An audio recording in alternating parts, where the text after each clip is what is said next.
Order! Order! You are an incorrigible delinquent at times. Behave yourself, man! The world's richest man, Jeff Bezos, has accused the owners of the American celebrity magazine, the National Enquirer, of extortion and blackmail. Mr. Bezos, who founded the online retailer Amazon, says the magazine's owners demanded he stop an investigation into how the National Enquirer obtained private messages between him and a woman he was having an affair with. He claims he was told that if he didn't, the magazine would publish more intimate details. Our North America editor John Sopel has the story. When the celebrity mag National Enquirer published intimate texts and photos between the owner of Amazon, Jeff Bezos, and his lover, it looked like a classic tabloid sting against the world's richest man. I sell about $1 billion a year of Amazon stock. But Bezos, someone who never needs to use the sentence, "I wonder whether I can afford this," launched his own counter-investigation into how the magazine got hold of them. This seems to have panicked the National Enquirer, and they now stand accused of trying to blackmail Bezos into dropping his investigation. If your client agrees to cease and desist, we're willing to engage in constructive conversations regarding the texts and photos which we have in our possession. But the Amazon owner didn't blink. Last night he called their bluff, publishing himself what the threat was. The magazine has deeply personal and embarrassing photos of him and his lover in their possession. Mr. Bezos wrote about the magazine's owner's AMI. Any personal embarrassment AMI could cause me takes a back seat because there's a much more important matter involved here. If in my position I can't stand up to this kind of extortion, how many people can? And this is where it gets murky. Jeff Bezos is also the owner of the Washington Post, whose political coverage has infuriated Donald Trump. The owner of the National Enquirer is David Pecker, a close personal friend of the president who's done special ops for him in the past. So, was this just a tabloid story, or was it a political hit job on a Trump enemy? Just before the election, a former Playboy model, Karen McDougal, wanted to go public with allegations that she'd had a long-standing affair with Donald Trump. The National Enquirer bought the exclusive rights to her story for $150,000 and her silence, but never published it, a policy known as catch and kill. AMI have said they'll launch a thorough investigation into Mr. Bezos' claims. This famous magazine is on the defensive in a way it's not been before.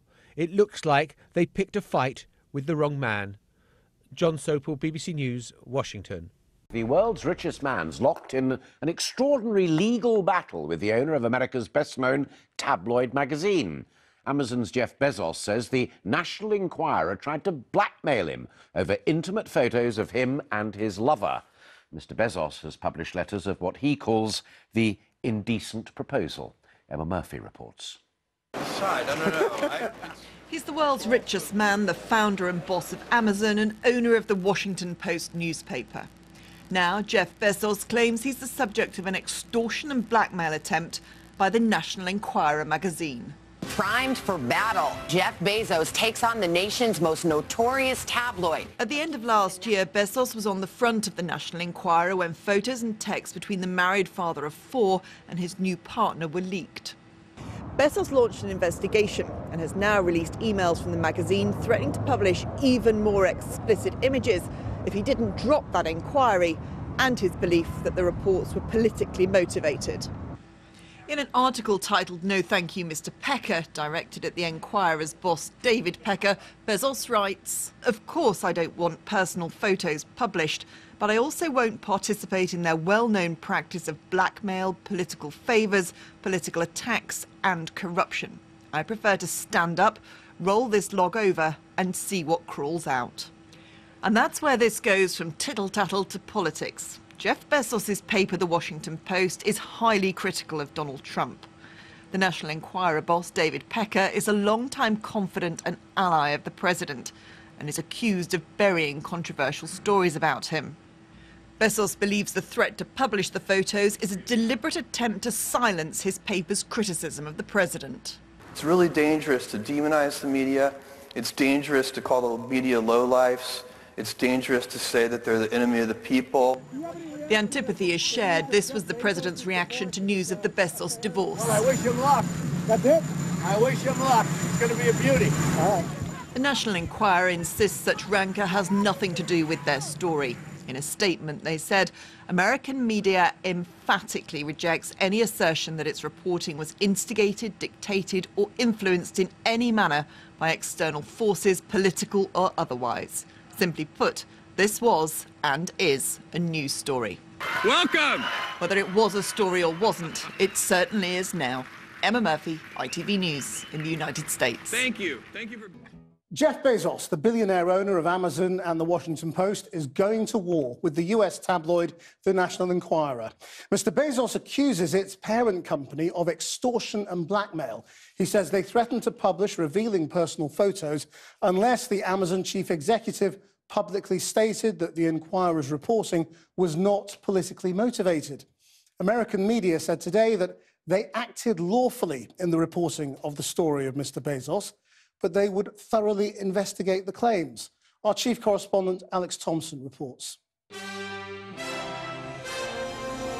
Good morning. Primed for battle. Amazon CEO Jeff Bezos takes on the nation's most notorious tabloid. The fight just got very ugly, very public, very personal.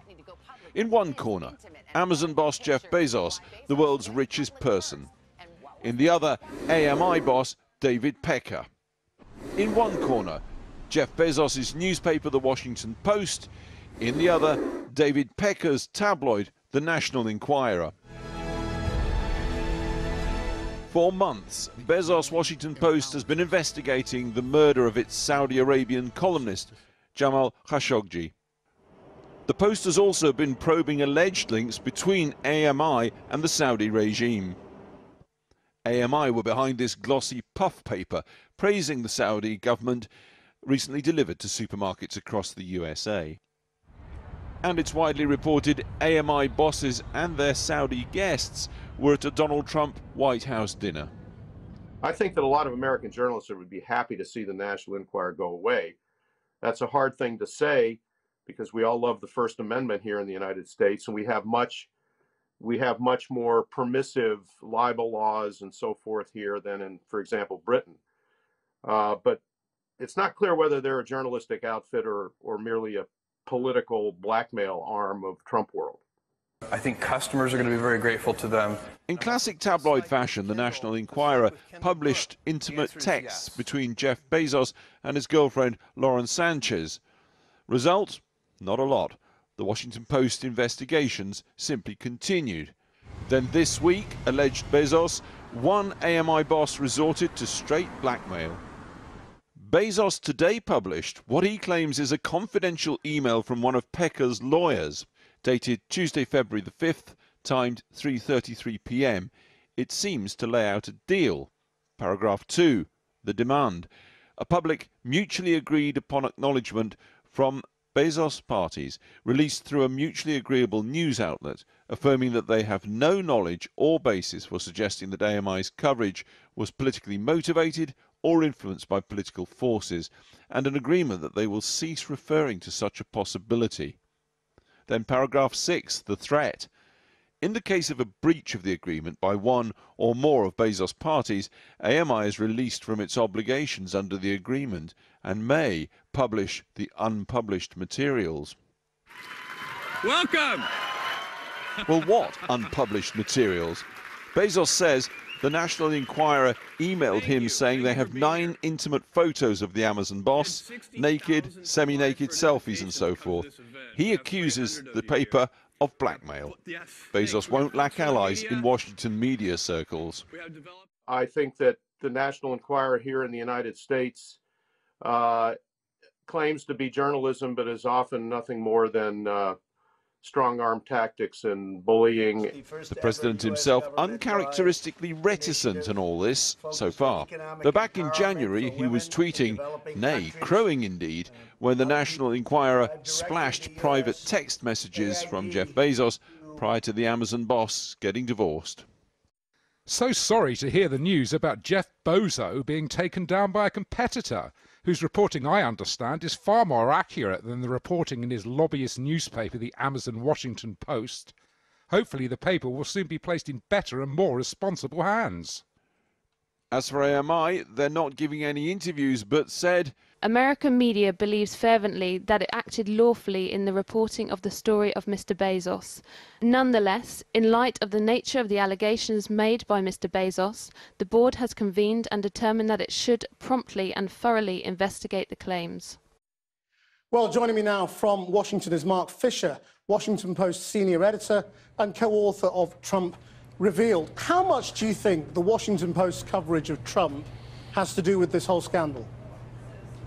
Well, if you believe Jeff Bezos' theory about how this expose of his affair came to pass, then you would acknowledge that there was a connection between the probable leaker of his texts and the Trump administration in the form of three of Trump's strongest supporters from the 2016 campaign. But there's no hard evidence of that. This is largely a circumstantial case that Bezos and his investigators have come up with, trying to link Trump with this investigation of their boss's love life. I mean, nothing's been proved yet, has it? But how much